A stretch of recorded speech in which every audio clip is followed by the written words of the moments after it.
Hello friends, welcome back to the new video. In this video guys, we are going to talk about guys how to on auto rotate screen in our Tecno phone device. Guys, you want to on your auto rotate screen in your Tecno phone, so guys you can on it. And guys, now let's see how to on auto rotate screen in our Tecno phone. In this video guys, I am going to show you. So before starting video friends, I want to tell you, if you new in my channel and you are watching my video first time, so guys first of all go and subscribe my channel, click the bell icon and like my video. So friends, now let's start the video friends. First of all guys, open your phone setting guys,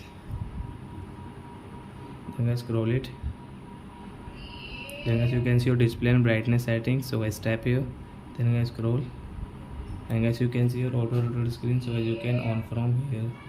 So example for guys, now suppose you are using your YouTube, as you want to rotate your phone, so guys you can rotate, as you can see. So as you can use your auto rotate setting like that.